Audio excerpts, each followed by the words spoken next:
this episode, I sit and talk with Lauren Hoffstater, who is a therapist and an epic person overall. Our conversation is mature in nature, and please keep that in mind where you're listening to this. We talk about a lot of sensitive and important topics. Her background is clinical sexology. My specialty is sex addiction, and we get into all of it, so let's go. I think that we're having issues with intimacy because people stopped focusing on trying to communicate with their partner in a way they can hear. Why can't my husband figure out what I need? Because you never told him. How the heck is he supposed to figure out what you need? I'm not an influencer. Ew. Guys, I don't want to be an influencer. Why are you making me an influencer? It's gross. The Improv Therapist Podcast. What's an improv therapist? I'm here with Lauren Hoffstater. Hello. Lauren Hoffstater is not a doctor, but she will be soon. I'm almost a doctor. Is one of us a doctor? One of us took 6 years to become a doctor. It took me a year and a half. This guy. I'm just throwing you. But Lauren is a doctor of is going to be a doctor of sexological. Clinical sexology. Why are you making fun of my PhD? Sexologicals. Clinical sexology. Why are you making fun of my PhD? I'm not making fun of your PhD. Don't make fun of your PhD? You just don't have it yet. It's on the way here. I did all the coursework. I don't have approved. a PhD. You know that I don't have a PhD, right? Right. Mine is way cooler than yours. Way cooler. And I'm going to click it on purpose to piss you off for your audio. That's what you get. That I deserve it. So Lauren, you work with the Jewish Orthodox population. For the most part, yes. For the most part. That's a big focus of yours. Yes. Marriages, intimacy. Correct. Relationships and also beauty tips as an influencer. I'm not an influencer. Ew. Guys, I don't want to be an influencer. Why are you making me an influencer? It's gross.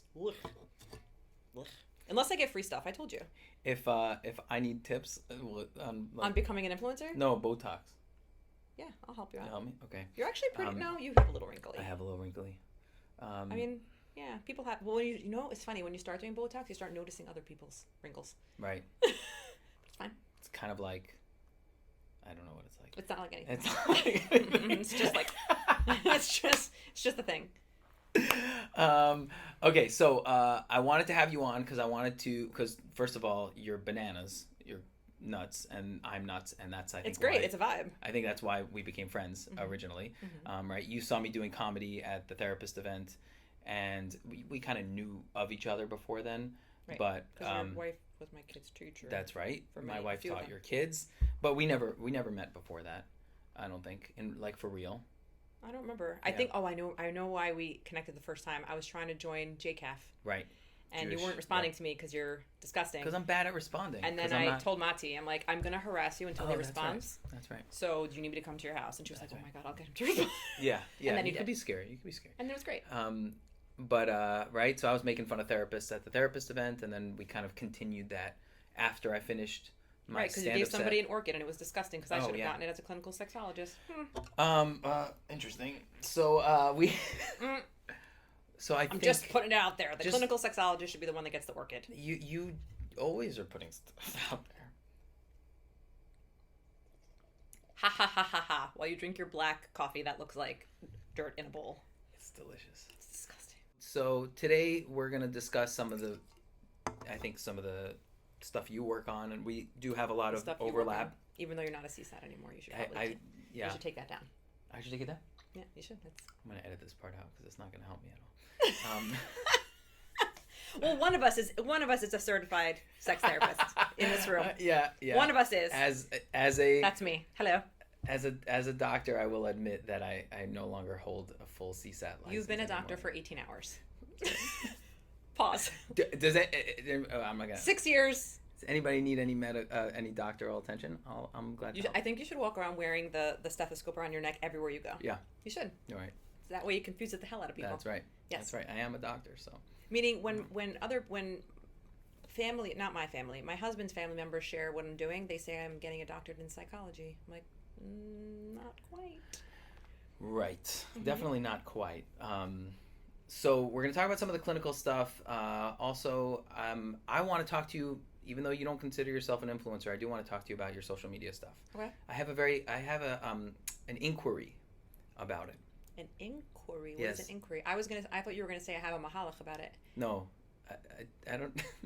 I wouldn't say that. I know. I see that. I have a mahalach for you. You know what's hilarious, Yeah. actually? I think through my Instagram, I actually got more yeshivish, which is so odd. Like I throw words like mahalach around, and I forget what the real word means. Right. Oh, I do that. Yeshiva guys get stuck on that. Yeah, but I'm not. You're not a yeshiva guy. I'm not a yeshiva guy, and I was not raised in that way. Right. Like, if I threw out the word mahalach, my father, like, rolls in his grave. He's like, That's the thing that would make him roll, not any of the other stuff you do. No, he'd be so proud, actually. My dad was so the type. It happens to be that's one thing, like, I wish it was around for that. Mm-hmm. Yeah, because he would have been really proud. Yeah? Yeah. That's totally. cool. I mean, it's cool that you know that he would be proud. Yeah, That's for awesome. sure. Yeah. He would have been proud, yeah. Is it the boldness of it, or is it the topic? The topic? It's just the topic. No, I think he would be very proud to know that his daughter became a doctor. That was something. Well, I mean, he came. I don't know why we're even whatever. He came from child of Holocaust surviving parents from Poland. Fine, mental health was not a thing. Mm-hmm. So when he found out that because he was still alive when I got my master's. When he found out that's what I was going to do, he was like, that's so dumb. You're never going to have a career. This is crazy. You're wasting your life. And I was like, okay, Dad, like, I'm just going to have babies and it's fine. And you really... I really went for it. And, yeah, he knew... Yeah. And I actually found out I was pregnant with my 7th the day before I got up from sitting Shiva for him. Wow. It was crazy. That's wild. It was wild, but she was a girl. Oh, I was going to ask. And then they were all, the rest of them were girls. Right. But then my sister Did you ever do the thing where you name, like, a girl name for your dad? Yeah, that's what I did. What's the name? His name was Michal Menachem Alter. Okay. So my daughter that was born almost to the day, 9 months after he passed away, Leah Michal. That's Leah. Oh, Michal, cool. So middle name is That's very cool. That's very cool. Also, Menachem Chalta. So my nephew. That's and my sister even gave. That's a mouthful for his name was the non-Jews. Michael M. Just M. Right. His middle initial legally was M. Period. Mm-hmm. So my nephew is Michael M. Period. My wife's middle initial is M. Period. Is that true? Yep. Jess M. Buxbaum. Jess M. Buxbaum. Is it just Jess? Just Jess. And then her middle name is the letter M. Why would they name her Jess? I'm going to make fun of her for the rest of her life. Oh my God, I have to text her. Go ahead. I mean, we could do it after. I don't want you to get, realized, sucked into... Oh, no. No. We're not getting sucked in. I'm just setting another alarm because... Got NGLs going. No NGLs. Chill. First of all, you're very into my NGLs. If you'd like, we can do something. I'm very into it. Like... Okay, so this is my inquiry about this, right? Inquiry. I know you get this question all the time, so hear out the whole question because it's not the standard question. The standard question of like, how do your kids handle the fact that you're publicly talking about sex and you're talking about, right? It's not that. Mm-hmm. It's, do you think about like a line where it not that it becomes inappropriate, but that it becomes unhelpful? And what I mean by that is, I had mentioned this to you on the phone, is like, I've seen this happen a lot of times, more often with women doing this kind of work than men, but where it kind of becomes like, it's kind of tongue-in-cheek about like, we're talking about sex and we're joking around about it, and I have this cute name for my podcast and I have this and I have that, and then like, do not say at a certain point, yet. It's not out yet. It's not correct. It's coming soon.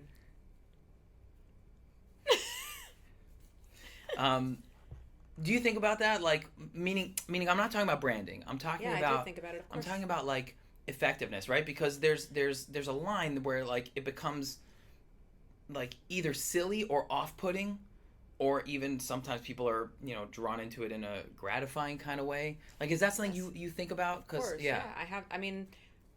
First of all, I definitely do not post every single question, because some of them are they cross over a boundary that I don't feel comfortable with posting. Sure. Also, which I have to figure out a different way to do it. The reason why I put the NGLs only in the stories and in a highlight is kind of to put them in like a modesty space, as opposed to being like could I easily take my 4,000 NGLs and put them into a reel? I could. Right. I don't want to, because I don't want that to be so publicly on my page. You hear what I'm saying? So you're trying to balance that. Exactly. Right? Eventually, I might have to like put them behind a paywall, not for myself, and be like $1, not for myself, just to add this $1 is not so bad. Next level of this next like layer of like a gedder, like a nuance. Right, and I think that's what I'm wondering about, right? Because you do need to be irreverent. to do your work. Like, you can't be like super duper tenua. You can't have everything be a metaphor like the Kaddish Kadashim. I don't. I know you don't. I can't. I'm saying in order to do what you do, you need to be out there and be blunt and be direct, right? Yeah. And also, there's a certain amount of this. I'm not talking about like how your kids are with it or anything like that, but like a certain amount of it that too. But we could, but you know, I think I told you this. What my daughter told me about doctors. Did I tell you this? No, I don't think. Okay, my 16-year-old daughter, you're gonna die because I wonder what she'd say about you because you're a doctor now. My daughter, we were sitting at the Shabbos table. Thank God it was only us. She's big. She's 16 years old. And she looks at me and she goes, Mommy, you're becoming a clinical sexologist, like a doctor of like sex. You're obsessed with sex. I'm like, what? She goes, yeah, like a foot doctor. They're obsessed with feet. Oh boy. So she thinks like a dentist. They're obsessed with teeth. Right. So she thinks, she thought, I don't know if she still thinks this, but she thinks somebody that chooses to get a doctorate degree in something, right, it means they're obsessed with it. Right. I'm like, No. See, because I get that. I've gotten jokes for many years being a sex addiction therapist, right? People call me a sex therapist. When I got but you're not now. But I never was. But you had your CSAT. Sex addiction therapist. Okay. I never was a sex therapist. It's different. Really? Oh, in terms of the education? That's interesting. Sure, okay. absolutely. Because we only really focus on the compulsive stuff. Obviously, you need to know a lot about sexual functioning and all that kind of things, and right, typical behavior and non-typical behavior. But for the most part, like really focused on the treatment of addiction. Anyways, right, my brother-in-law loves to say this to me. He's been saying this to me since I started my CSAT training in 2014. Yes. Jess M. He says, "You are the gynecologist of therapists." He loves saying that. What does that mean? I don't know. He likes saying that. The other thing, though, is that back way back when I got my doctorate yesterday, he called me and he said, "Oh, so you're a doctor of sex now?" I'm the doctor of sex. You are. All right. I was like, you call me whatever makes you happy. But so I'll tell you this, right? So there's a certain amount of like we put ourselves into these like situations by picking this type of profession, this type of direction. Yeah. Right? Meaning like you could have been an anxiety therapist and you could have been an influencer in that way. Everyone's an anxiety therapist. I don't want to do that. That's what I'm saying. Meaning the journey of figuring out what I was going to do, it was something that resonated with me and something that our community needs. Right. That's really the reason why I did it. Community needs. And that's what I was getting to, is that's the reason why I went into the sex addiction space, is because like anybody who has a brain could have seen in 2014 when I started it that porn was going to just become more and more of an issue. Yeah, like crazy. Right? And now it's wild. Right. But I was like, yeah, I can handle jokes about it, but it was an issue in the early 2000s. It was an issue. What we're dealing with today is the absolute fentanyl of porn addiction. Yeah, it's crazy. We used to say that it was the crack cocaine, that there was cocaine, which was regular porn that you would buy at a newsstand in Times Square. Right now it's and then there was crack cocaine when the internet started. What we're dealing with right now is straight fentanyl. Okay, so what do you mean by that?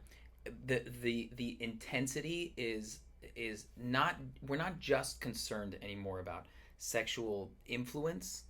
It actually has, it's so intense that it actually has the ability to alter your brain chemistry in a very profound way. Right. Meaning like, I agree with you. You think about the social media apps and the engagement that they use, right? Their whole goal is engagement, to keep you engaged, right? Mm-hmm. You would know. You're an influencer, right?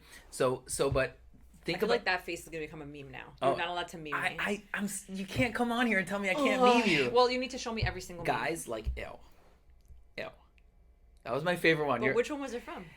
It was one of the million times you said to the NGLs, by the way, is not going to lie, and Lauren answers honest questions. That's what that is.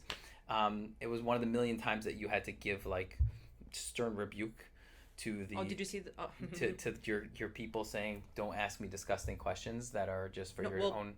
Also, people ask me stuff. my personal questions. I don't even answer them anymore. Right. So, but then you put out a video and you're like, guys, seriously? Did I at least look good in the video? Can I see the meme? If you guys put disgusting questions on, first of all, ew. Like, ew. Can I see it? Can I please see the meme? I need to see it. I'll show you after. It's great. So I screenshotted it it's just Lauren Hoffstater and the caption, like, ew. Seriously, you guys, like, ew. It's disgusting. I can't, and it's like, ew, and it's disgusting. Well, no, yeah. Wait, No, what was I saying right before that? It was something. Oh, that's us, right? So social media is designed to keep you engaged, right? Right. So take whatever principles those are, which And keep us especially sucked into AI, our phones, it's so scary. right? And then add that to the highly intense and pleasurable content of sexual content, right? So porn it's intense, it's rapid, you can get as much as you want, as fast as you want, and the sites are built with the same algorithm to keep social media people stuck. And so during that time, it's mainlining straight into your brain all of it, not just like, oh, I watch some things which may not be, it's and they bombard you, right? This is a strategy that the porn sites have had for many years. What's so interesting? And I've had this before, and I was so intrigued by it. I actually want to know what you think about it from a male perspective. I had a client, and because of halacha, did not masturbate. Yes. But only watched. Yes. And it was fine. He got his gratification from that. Was he married? Yeah. And his wife was okay with that? I don't know. I didn't ask her. Right. So that's the question, because a lot of times people will have this, I've seen this many times, where halachically they don't want to violate, the halacha of not masturbating, but then they're lying to their wife. So you know what's interesting, actually? I had a conversation, I agree with you, I had a conversation with my rabbi. I can't drop his name because he gets annoyed. And he gets annoyed when I drop his name. And we had a conversation actually about female masturbation. Mm-hmm. Because female masturbation, there's no halacha against it. Right. But so actually I was calling him about something totally unrelated. He goes, no, I need to talk to you about this. I'm like, okay. So he said, the next time I get a question about it, I should post this. The whole concept of exactly what you said. Lying about it. Yeah. So if your husband knows about it and is okay with it, fine. Mm-hmm. But if you're doing it secretly to like replace your husband, right, that's where it's like, he calls it meta halacha. That's where because again, this didn't exist in the time of like the Shulchan Aruch. Right. So they have to figure it out, right? Right. So that's what he was saying, that even female masturbation, even though according to what we know, it's okay. Right. But when you're doing it secretly, because that's lying to your partner, mm-hmm. or as a replacement, which I've had that too. Right. It's a problem. Right. Yeah. Yeah, I mean, I think the intimacy issues is really what is the big issue here. Like, yeah. I don't approach sex addiction from a religious standpoint. I work not with... Not always. It depends if the client needs right, that, right? Right. And I work with a lot of people who are religious, and it's a big component of our work. But there's an epidemic in terms of intimacy and connecting to others. I can't tell you how many men I sit down with. What do you think is the core of the epidemic? I think it's porn. Really? Yeah. I think it's communication. But why is the communication so broken? I mean, you could have another theory on it. Why is the communication so broken? Mm-hmm. I just think... So, listen. Obviously, I'm okay with social media because I'm on it for the most part, right? Do my children have filters? Of course. They all have filters on their stuff. It makes me so... I can't even tell you how nervous my kids having electronics makes me, but I also think that making it taboo and putting up such a huge gate around it is also bad. But you think that it led to communication issues with it? Yeah, I think that people are so used to this. If you get sucked into something right now and it's 10 minutes later... Wait, what was that? I'm not. But that's what I'm saying. That's what you think. I think that people got so sucked into, because even like I'm thinking back to myself. I'm not going to say I don't struggle with communication. Just because I promote communication doesn't mean it's not something I work on every single day. Sure. It's hard. And there are some times where I send my husband a text as opposed to saying it verbally because it comes off as judgy or obnoxious or angry when I'm really not trying to be that way, but I have to communicate with him in a way that he can hear. That's the biggest thing to me. I think that we're having issues with intimacy because people stopped focusing on trying to communicate with their partner in a way they can hear. And that's just because people are just shooting from the hip in terms of the communication. Like, I'm communicating the way I want to communicate, and then you have to understand it, and you have to take it. Right, and that whole concept of like, why can't my husband figure out what I need? Right. Well, because you never told him. Right. How the heck is he supposed to figure out what you need? Well, what if also the spouse doesn't actually know what they need? So that's also right. So meaning there's an internal communication and an external communication. So that's usually where I start with a couple. Right, I'll say to them, each of them, how do you, not your partner, not how does your wife like to be communicated with? How do you like to be communicated with? What do you like? And they're like, I don't know. Like, they never thought about it for themselves. Right. Because everyone's telling everyone, think about your partner, pour into your partner. But how are you supposed to pour into each other when you've never had the thought process of how do I like, what are my needs? How do I like things? Right. I struggle with this though. Because over the last 5 or so years, there's been so much about prioritize yourself and self-care and like, it's like a self-worship. there's a balance, and I struggle with this because people are like ready to throw away relationships, like that's toxic, throw it in the garbage. You don't need him in your life, right? And I'm like, what? So like, I don't, right. So I think that people have started viewing relationships like a streaming Disposable. service where they're like I will turn on Netflix when I want it, and when I don't, I won't. But and so if the they raise vibe the of price, I'll get a different one. Instant gratification. Instant gratification, right? So I do believe that's a big part of relationship issues that are going on currently. But us in the mental health space, .com, in the mental health This space. is wrong now, though. Why? Because it doesn't say doctor. Yeah, the doctor of improv. You need to need get a- a new cup. Is it a Sharpie? Yeah, it Doctor. needed to be done. You know what? It's very important. And I get the doctor one because... That's right. Because you're almost a doctor.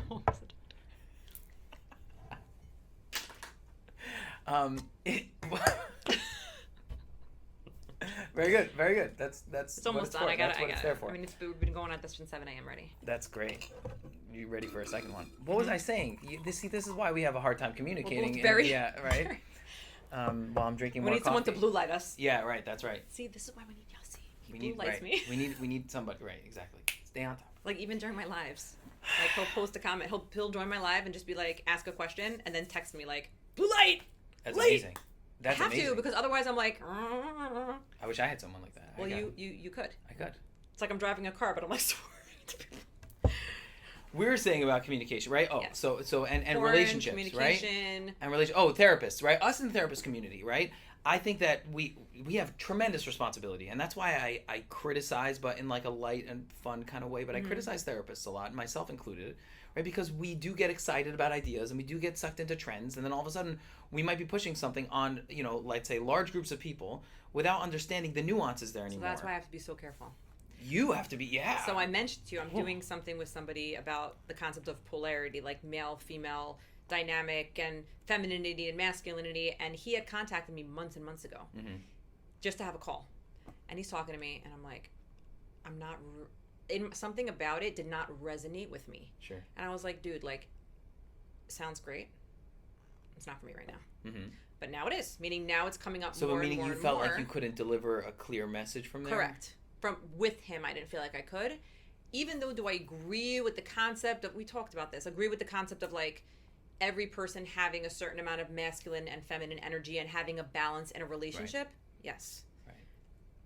But it needed to be like filtered out in the way that I needed. So, and I think that's a big problem, challenge, but you having 400,000 followers and I have 21,000 followers. Let's not go crazy. And it was and brand deals and I don't have brand deals. yeah, I saw your post the other day where you got the Botox company was giving you a free.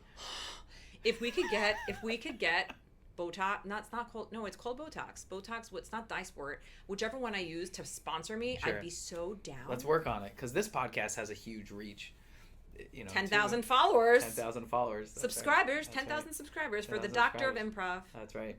I have to mention Dr. IPO Realty because Alan Berger called me before here. Yeah, IPORealty.com. For all your Florida real estate needs. Is this so? This is a brand collaboration that He big didn't pay me. influencers yet. I was actually making a point, and now we're in. Okay, we're talking about crazy porn, land. communication. Well, no, I actually want to ask you: do you find, because it happens to be interesting? I definitely have male clients, and they will talk to me about this stuff because they know like I'm okay with it. Because I'll tell you my theory, which you could tell me what. There's more nuance, but my bigger picture theory about pornography, period, is that people do that because they just don't want to work so hard to have a partner fulfill their sexual needs.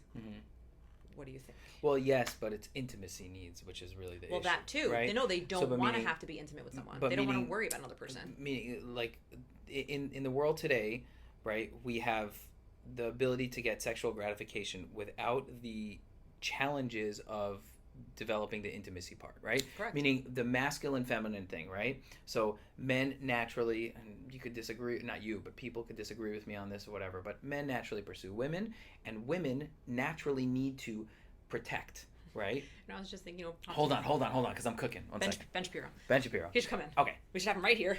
All right, turned out Joe Biden.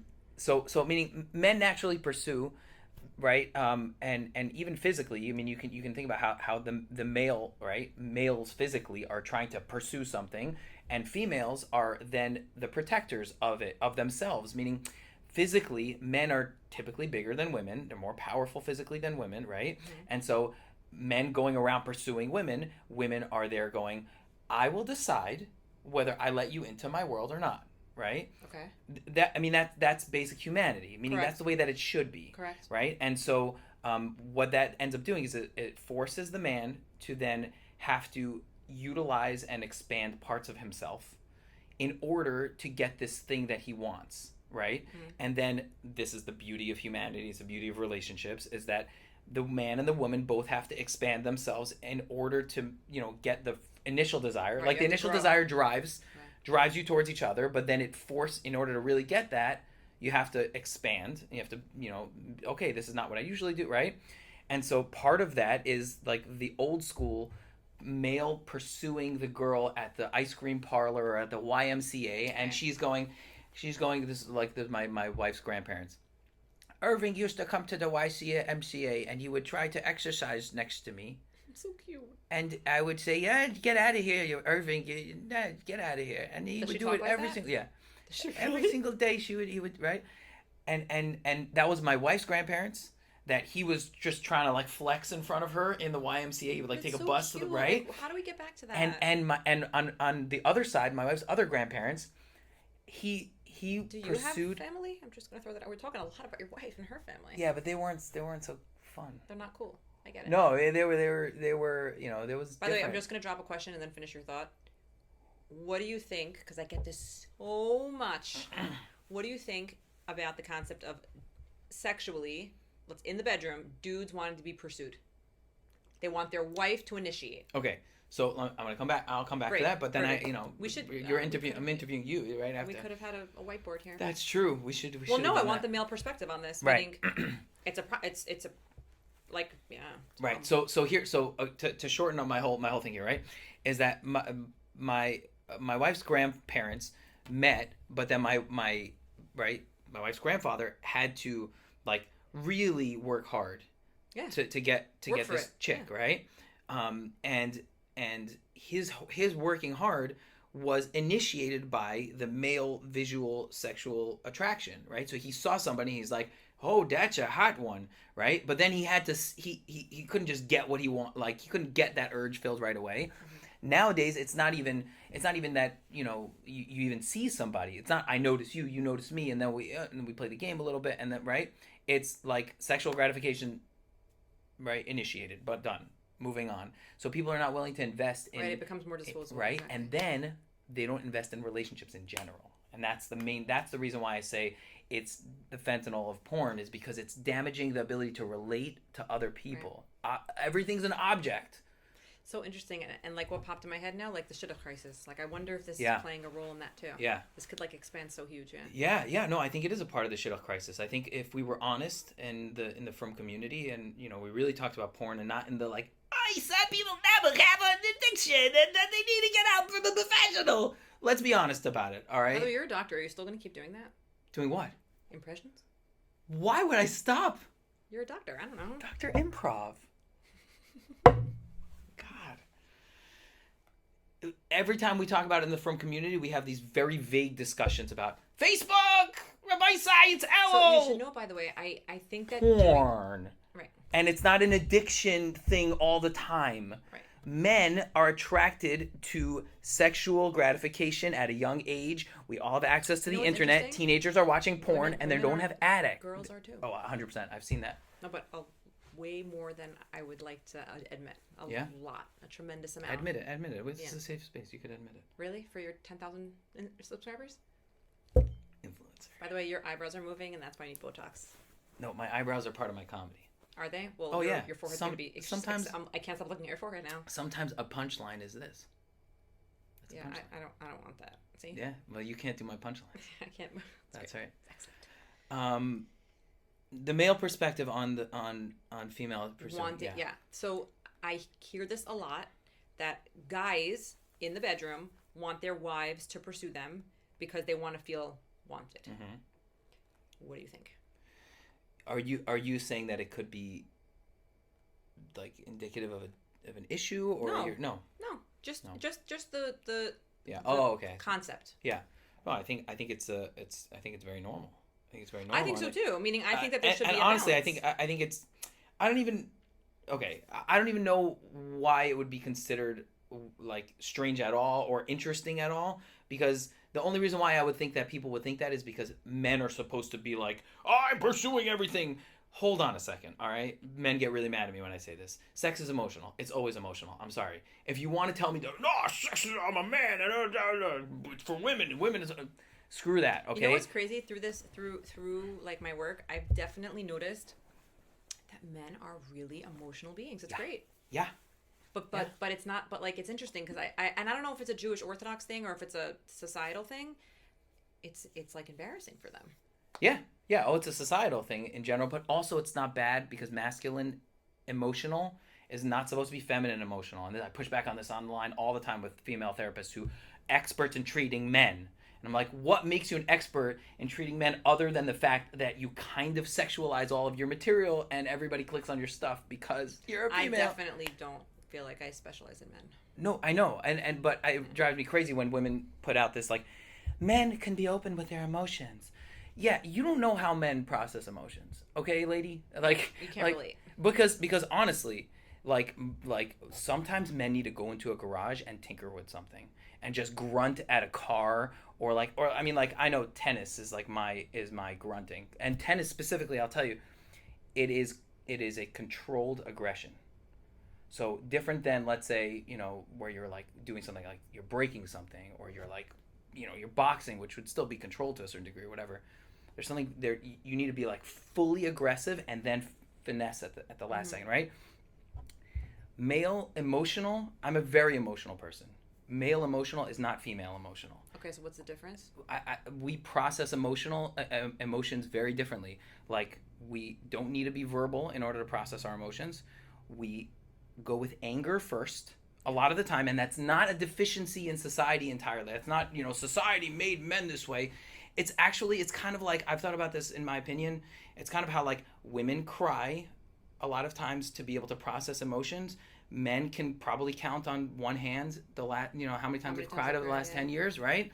Mm-hmm. Although I tend to cry more often, especially because I'm a dad, and some of those Geico commercials really get to me. And now you're a doctor, right? And the doctor really brings it out of me. But anger first, right? Anger is a secondary emotion. Getting angry at something, if you're a man who's very emotional, you will probably feel anger, and then if you're good at processing your emotions, you'll sit with it. You won't act on it. You'll learn from it, and then you'll be able to turn that into an insight and a good action, realize right? What's under the anger? So that's why we need to go punch stuff, because anger is our crying, And so these female therapists that are out there going, I'm an expert in men. Be open with your emotions. It's okay to talk about your feelings. A lot of times we don't even know what our feelings are, and then when we say them, people are like, whoa, why are you getting so angry? Like, but this is what I'm feeling. I feel like you're getting angry right now. I'm not. By the way, before you rubbed your eye, I was worried you were going to cry. I might. I'm thinking about that guy. It's a highly emotional podcast over here. Yeah.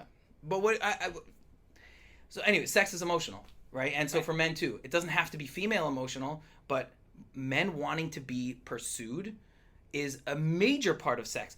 I read this research. This is fascinating. I want to hear what you think about this. I read this research which oh boy. Just 1 second. Just want to make sure my kids are going to get their green beans. Yeah, it's all about the kids. I'm looking at Instacart, okay? Yehuda / Juda, who doesn't know his name. Doctor, please. Dr. Yehuda / Juda, who doesn't know his name. Okay, she's on her way with my Publix order. Excellent. What is this? What is in here? Oh, okay, got it. This is my card, by the way, if you want it. But your name is not Judah. You decided that's your name. Yeah. Judah with no H. Judah with no H. What's this? Oh. I saw this research. Yes. It was a qualitative study analyzing posts on a discussion board about prostitutes. Okay. Where people talked about their experience, the customer, satisfaction stuff. Wow. Thousands of posts from Great Britain. And one of the themes they came up with was, wanting to feel like the prostitute enjoyed it, right? And people, thousands of people saying, it was so good, she should have paid me, right? Where does that come from? Because the man wants to feel important. Did anybody talk to the prostitute? I'm so curious. No, it was an online forum that they like just multiple, extracted the information from. Right? Fascinating that, like, if, you know, I don't eat a hamburger in a restaurant and then be like, it was so good, the hamburger should, like, there's no, you know what I mean? Like, it's like, it's a physical pleasure, I enjoyed it, right? Sex is emotional. It doesn't have to be emotional like female emotional, but males don't understand that necessarily, and that's something that I think is worthwhile educating for the most part. What happened? My phone just made a noise. Sorry, I'm gonna turn that off. I don't know what happened. If I was your kid, you okay? No, I put my phone down flat the only reason that I have my phone up honestly is for my kids in case it's an emergency. But I don't do it when I'm in session because it's okay if they have emergencies when I'm in session. What are you seeing is a major trend of a lack of knowledge, where people just don't know stuff, right? Besides for the issues, but like, what are you seeing? Even biology. Okay. How do things work? How do I from a male perspective, it's a little bit women know, but from a female perspective, women know that it's pretty much, you know, it's I think it's more out there how men can be pleasured. Mm-hmm. For women, it's out there, but not in our community as much. That's what you're seeing is like is an area of knowledge. I literally have a knowledge gap. I have like a slideshow, like a slideshow I created, a course I created just for this to teach biology and like where things are and la la la and all, because they genuinely don't know. Is that like a Kala course? Is that like for marriage? I have a Kala course, but no, it's for people that are already married. Okay. And they just and they're so frustrated because they can't pleasure their wives. Mm-hmm. And they're like, what do I do? Like, right. I know she's not enjoying it. This is for men to learn? For men to understand. Interesting. That's very interesting. And it's very biological. It's not like gross and creepy and weird. Right. It's biological, meaning it's there's images, but it's not like porny. Right. You know? It's like legit diagrams from like educational books. Interesting. Because they really don't know. And you do this as a private, like as a group? No, it's private. Private, one-on-one or whatever. Yeah, for like, because that's your specialty, sex therapy. That's different, sex addiction, sex therapy. So right? I might end up creating it. So I don't know. It could become like a porn thing or a meme. If I create a course of me just speaking on it and explaining it, and then doing it that way, and then people can just do it that way. But they want that one-to-one attention and asking questions and whatever, you know. Sure. Yeah. So but yeah, I definitely see a gap even in the most basic of things. Right. And also and again, this is a porn issue. Again, that expectation. I think expectations in a marriage kind of kill a marriage. I don't want to put that out there. What? Yeah, kind of kills marriage expectations. But I think because of the pornography industry, I think on both ends, to be honest with you, more so with guys, to be fair, that they think that like that's what sex is supposed to be or look like. Yes. Like, why can't my wife bend into a pretzel? Right. Well, and is porn real? I get that all the time. Sure, yeah. And I'm like, no, I'm so sorry. No. They're like, no, I'm telling you, I saw it on like one of these. I forgot what it was called because for my PhD I had to do an SAR. That's rough, and you could explain that to the audience. So it's called a sexual attitude reassessment. I forgot what that. You had to reassess your attitude. I had to watch like 17 hours of weird porn. It's not okay. It was not okay. It was very rough. Okay. It was hard. It was a lot, and it was on Zoom with like 20 other therapists. It was actually insane. So, there's one website that it's I forgot what it's called. That it's real people producing their own videos. Well, OnlyFans. You're talking not about? only OnlyFans. No. There's like another one that's not like OnlyFans. Only Farmers. Not that one. Okay.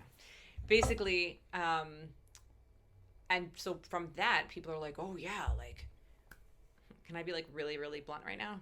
Yeah, I might have to edit it out because I'm not saying curse words, but I'm saying like. I can say curse words. You can't say curse words. No problem. Like, oh yeah, like what do you mean? Like the penises that I see in pornography, that has to be real, right? And I'm like, no.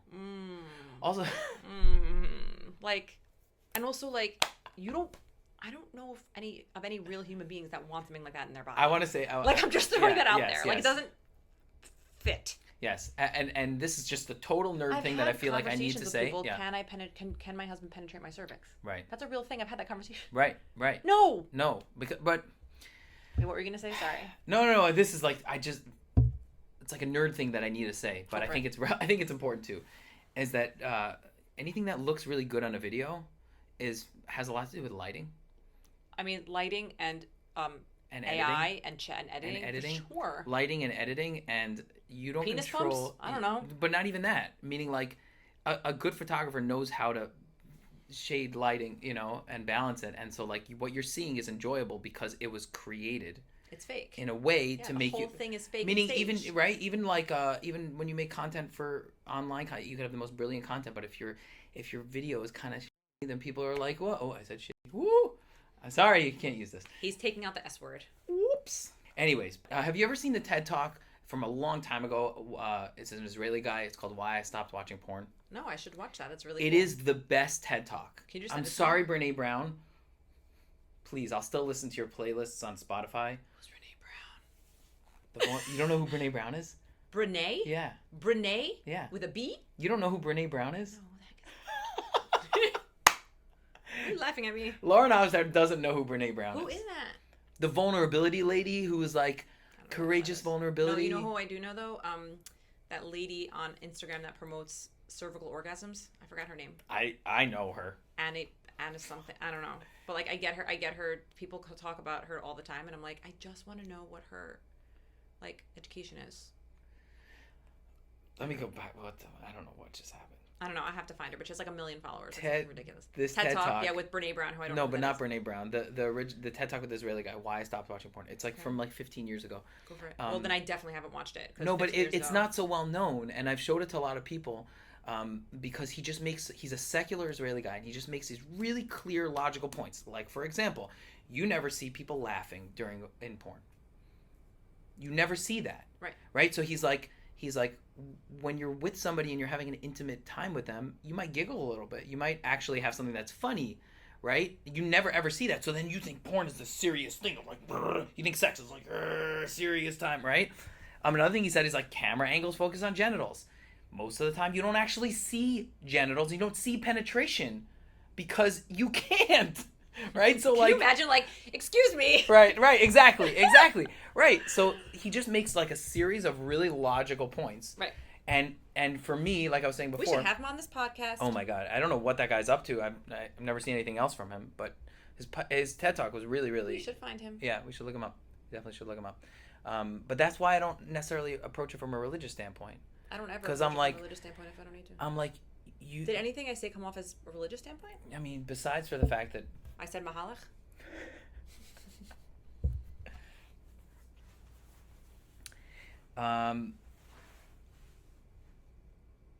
Is there a male version of you clinically? No, it's really annoying. I'm trying. Well, okay, wait. I just hired a male therapist who I might shape him into what I need for my personal needs. Oh, that sounds really weird. For my professional needs, not personal needs. for my business needs. I don't know. I don't know if anybody's just as like chill and cool and like regular about it and not. You know what I mean? As you are. Yeah, right, it's a problem. I mean, I told most you guys, I would send it's like people to you. Sorry, what? I would send people to you. No, right, but you're meaning a online. regular I'm vibe. right because no, there's no one. Because online, and there's not many there's not many PhDs with there's not many women with PhD. Like with my PhD, there's a handful out of Israel that I know, and they're great. There's one in our area actually that I did not know that she was doing a PhD program. She is in clinical sexology. She's not from, but she's like she knows about from stuff. She comes from that community. Yeah, I don't really exist, and there's no dude version of me now. Do you have aspirations for making some of this stuff more mainstream? Is that part of right? Because most of my stuff, the stuff that I put out, is mainstream. No, I'll tell you what I mean. What I mean is that like there are events where things are discussed in a non-secretive, overly tsanua way. Would I go to that? No, saying? Would you create that? Yeah, meaning because just to give you the full thought here is that right, like I was saying before, that anytime there's in the Jewish community, they talk about, at least on the male side, when they talk about sex and porn, it's done in this overly tsanua way, which detracts. Not only does it detract from the message, it likely makes anybody in the room who is struggling feel like crap, right? Because I don't want to say it, but there's such a thing as pornography. I've seen this with women even, where they I was in a I was so excited about it. I was so upset. I was in a they brought somebody down to our community, a pretty well-known sex therapist in New York, and they brought her down to do a kind of like a Q&A. Mm-hmm. It was so bad. It was prepared questions. So you had to give in questions. Right. And she was answering some of them, and then women raised their hands to ask questions, and she totally...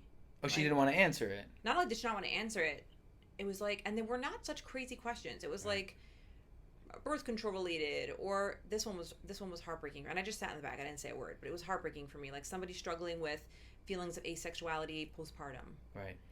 Real questions and hard questions. And she was like, I really think you should just ask a rabbi. Right. And I'm like... And I ended up getting up and walking out, quietly. I didn't say anything. Yeah. But and I know that she was filtered, and she couldn't really have the conversation she needed to have. But it's it's heartbreaking. So I would have a more open conversation. I don't know how I would do that. That's the line that I was kind of talking about at the beginning, right? Yeah. Because this is why I might quicker send you to do it. Well, okay, so but a few years ago when I was finding a new direction in my career, I really was at a crossroads where I was like, should I make myself the sex addiction guy or should I make myself the improvtherapist.com? I think you could do both. Well, not that I can't do both. Of course. I mean, I'm doing both right now. What are you talking about? Can you imagine an improv therapy sex class? That's kind of crazy. It's amazing. So But you need me to come because I'm the influencer of this dynamic. That's right. I'm an influencer. I'm not an influencer. I just need free clothes for my kids. And free Botox. And free Botox. Yes. Those are the two things. If somebody could find that for me, by the way, I'm going to die of laughter if that actually happens. If I get free Botox through this podcast, worth every minute. Worth every second of my time. I'm just putting it out there. Oh, man. 25 more minutes, Yehuda. / Juda. Minutes. That's right. Doctor, please. Dr. Yehuda / Juda, who is having an identity crisis. Yes. But you have to get a DBA if you go by Judah. I'm just throwing that out there. Hold on. Could you hold on a second? It just becomes a problem. I'm just warning you. Blah. Okay, go back. All right. We do have a certain amount of sensitivity in the frum world, which is appropriate and necessary, right? Hold on. Yes. Right? So and I think it's really, really important that we have that. I'm not anti that. I'm not rip it open and just say everything out loud and everything should be said. I love it. I see the other extreme and it's not good when it's all right. Balance, always. Balance, right? So, but this is the problem. The problem is that you become a renegade the second you become the guy who wants to say the things out loud, which the leaders are not willing to say out loud. You become this you become this vigilante. That's what I am. And so that was the reason why I was besides the fact that I love improv and I will love it forever. Thank you. I don't want to go to war. I don't want to go to war. Right. I want to do what I can. I don't know. I don't know how I got. I'm definitely. A little bit. Well, actually, the truth is, thank God, I do get people do reach out to me, Rabbanim and college teachers and whatever, and I've had really good feedback, Baruch Hashem. Sure. But I wanted to bring this up, the whole concept of sanua, because as you know, there are halachos about sex. Mm-hmm. Even just with two people. Right. I was about to go like this. No. Yeah. With two people in a bedroom. Yeah, that's. The whole concept of dimming the lights and covering yourself and whatever, and it actually came up, literally, I answered a DM 5, 10, whatever, before we started, why is this a thing? Right. And I said, well, in Judaism, we believe that even behind closed doors, sex should still have a concept of modesty and sanua involved. Right, and at the same time, there's a lot of rigidity and nervousness about not following halacha, right? People, so that's people, what I'm trying to people do. are obligated, how often, the rules and how often and what to do and what to this, what to that. So you know what's funny? Calm down a little. So I posted that, and where did I get that number from? Because I posted something about, I posted this many times, and this was coming from, it's actually interesting, and I was shocked. One of my college classes, again, keep in mind, it's me, a professional that's giving the class, and then I don't know how many women were there, at least 20. Mm-hmm. And the topic was posed, how many times a week would be normal? Right. And every single woman said 2 to 3. Every single one. Every single one said 2 to 3. Maybe there was 1 or 2 that were like, that's a lot. Mm-hmm. And I was like, okay. And then so that came up again, and guys were like, yeah, Lauren Hoffstater and her 2 to 3 times a week, woohoo! Right. And then they were like, wait, but how does that work with Nida? And I'm like, no, it's still 2 to 3 times a week, even if you just don't, you abstain during Nida, you keep halacha, Right. fine. Right. But so guys were like, yes, excellent, and women were like, wait, that's a lot. And then I was like, guys, like, it's not, I don't make the rules. Right. It's just a general consensus. And I asked one other person, like a friend, and she was like, right, but like I so I you feel do like what works for you. You have a mean, newborn baby. I'm not thinking you're having sex 3 times. No, right. I like, maybe this is a larger rant. I think about it is, maybe it's a larger rant that we don't really empower people to make individualized decisions in the Jewish community. We say ask a Rav. Ask a Rav, ask a Rav, ask a Rav, ask a Rav. Can you imagine like, if somebody called the, like, how many times should like the response from the Rav should be, I don't know, dog. You do you, figure it out. Right, so that's, but you know what's funny? Agreed. But I think the reason why I put a number on it was because I needed to normalize it. I'm not saying you didn't. No, but do you hear what I'm saying? Yeah, I'm saying, right. I feel like it's become a thing that like I definitely, so that's when so just to like plug my dissertation, I'm doing my dissertation on Taharas Mishpacha and marital satisfaction, fine.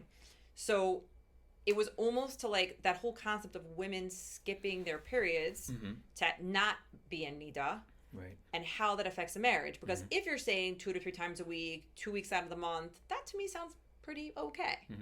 But when it's 2 to 3 times a week, forever, all eternity, that could be a lot for a woman. Okay, right. And so, keep in mind, we can't do spilling. We can't, it's not like you can just spill seed all over the place. Correct. Also, all over the place. Don't do that. But... So whatever. Yeah, y'all understand what I'm saying.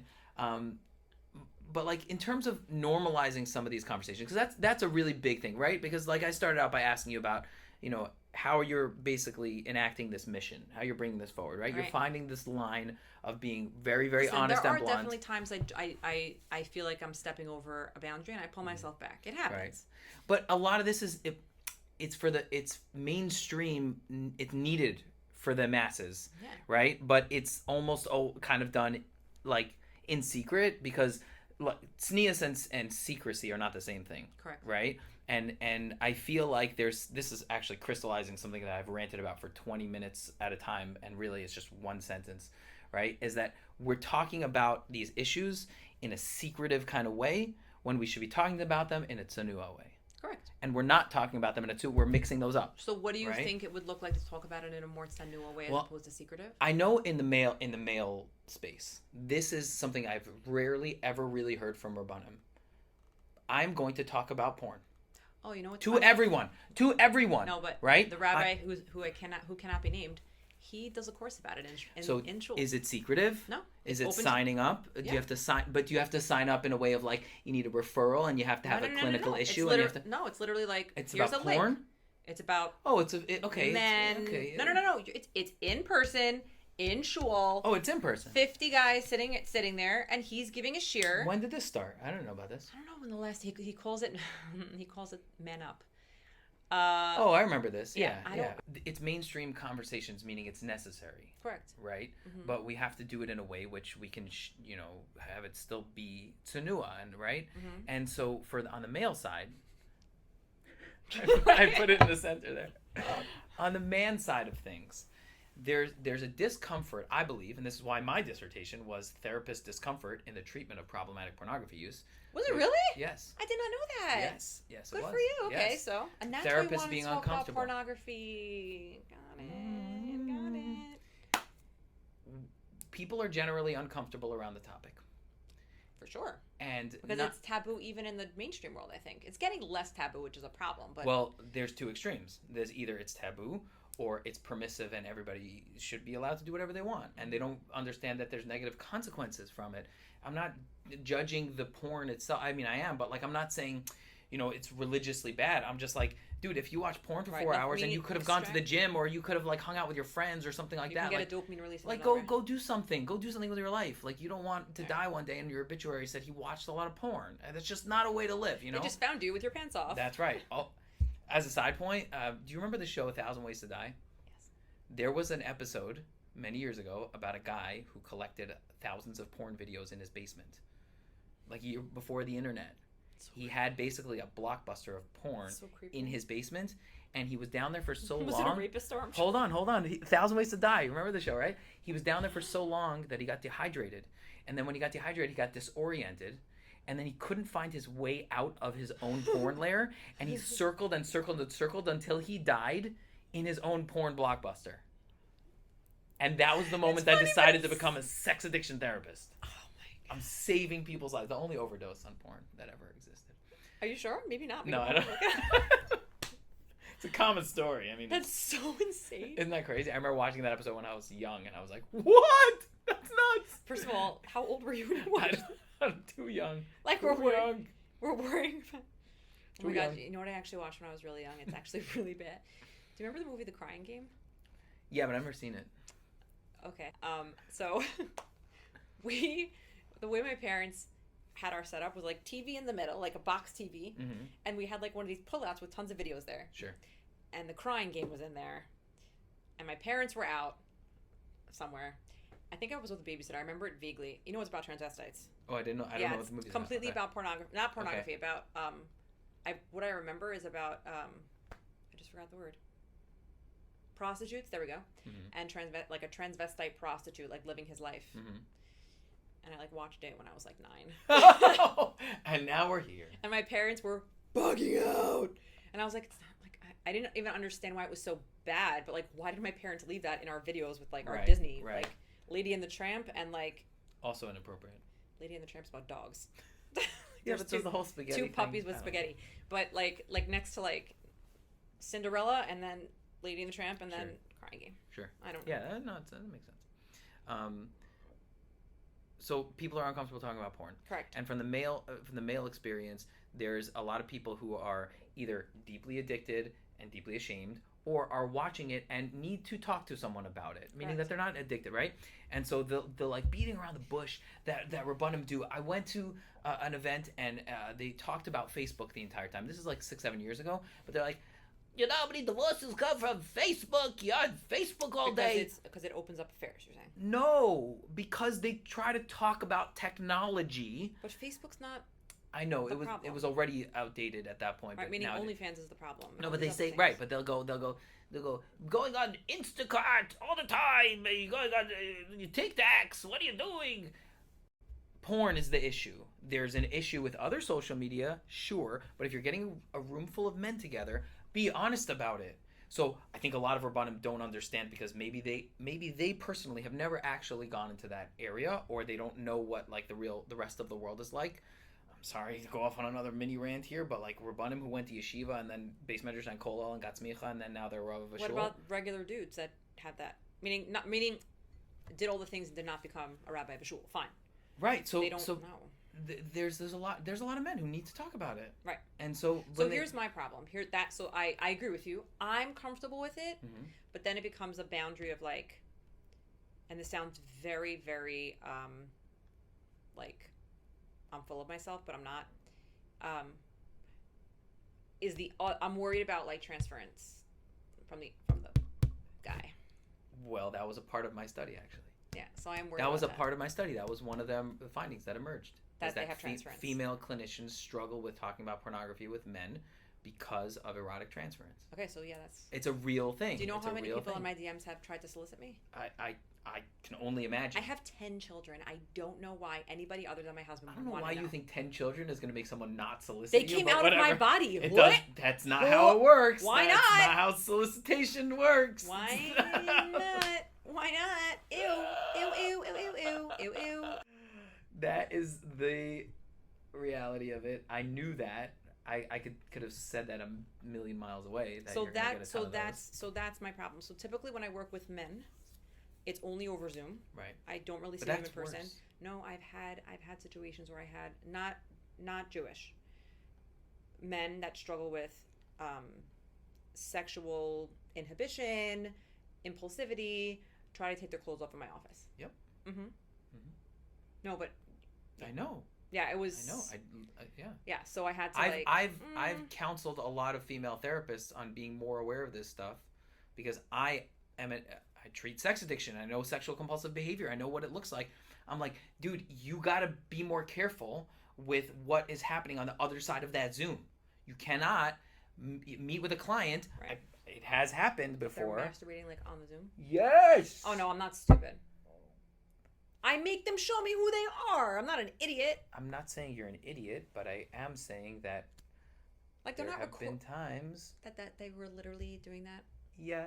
Oh my god, that's crazy. Oh my god, that's what happened. And what did the therapist do? They tried to intervene. What do you mean they tried to intervene? I would just end the call. You just go boop. Yeah, like this is No, but highly inappropriate. I'm so sorry. They're not showing themselves. They're doing it under the table, man. But how do they know they're doing it? Because it's odd, and it kind of is like, this is weird energy here. But then I would say to the client, Yeah. even over Zoom, like, Correct. this was highly, highly inappropriate. Mm-hmm. I would even theoretically refer the client. I don't think that it's healthy for them. Not because of me. Agreed. I don't care. Agreed. But they're Meaning, do you know how many DMs I don't want to tell you. I think I've told you this before. So I they think get so bad, I ignore them. It's gross. of course you should ignore them. People told me that I should stop showing my face on Instagram for this purpose, honestly. Maybe less. I don't know. No, but no.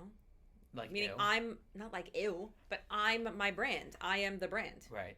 Meaning the energy that I put forward is part of why people want to work with me. So if I stop showing my face Right. and I stop doing that, then they don't get me. They I don't hear know you. who I am. So I hear then you. Yeah. I hear you. It's a struggle. It's a real struggle. You have this, you have a mission that you're on that I don't know that there's going to be absolute clarity on this, line that you have to walk. right. It's No, very, I feel very like tough. I'm right. I feel like I'm on a tightrope, and sometimes I teeter right or left, Right. and sometimes it's yashar, but like sometimes not, Right. which is okay. Meaning, Right. And I appreciate the risk involved because I think at the end of the day, the reason why we don't have these conversations when we should have them is not because of tznius, it's because people don't want to take the risk. They don't want to get up and say something in front of a room full of people that you're going to have a few people that like, that was inappropriate, you shouldn't have brought that up.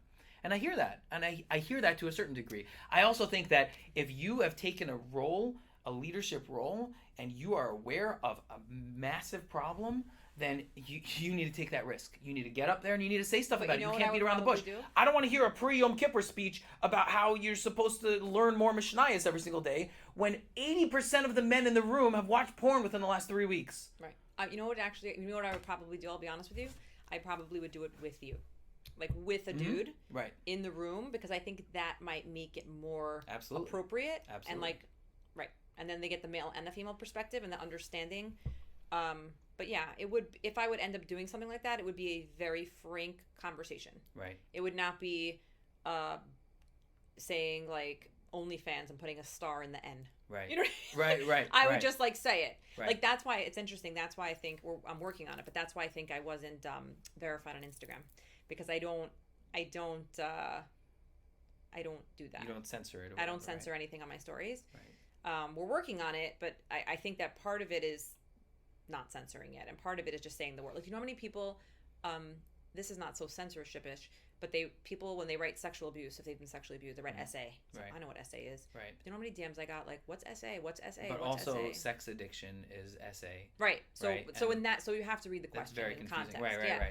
But, but I've advocated this for a long time, and actually I have a masorah for this from my Rebbe, who was the best chassan teacher ever in the world, Who was he? Rabbi Tropper from Queens. He was very old when I know he was, that name, I think. Yeah, Jordan. Tropper's a big family, but Yeah. he was awesome. He was unbelievable, and I was so fortunate. The whole thing is crazy. I never had a relationship with him. I wasn't even in Hoffstater in Queens. I was in Zichron Aryeh, and I happened to be drunk on Purim, and he happened to come to Yeshiva Purim you know night. what's funny? There are things in life that happen like that, where it's like you get like sometimes you get the bracha of like clarity Yeah. after something happens. Yeah. It's like, wow, like this actually shaped my whole life. Yeah. Oh, it was major. It was Awesome. major. He was at the end of his life.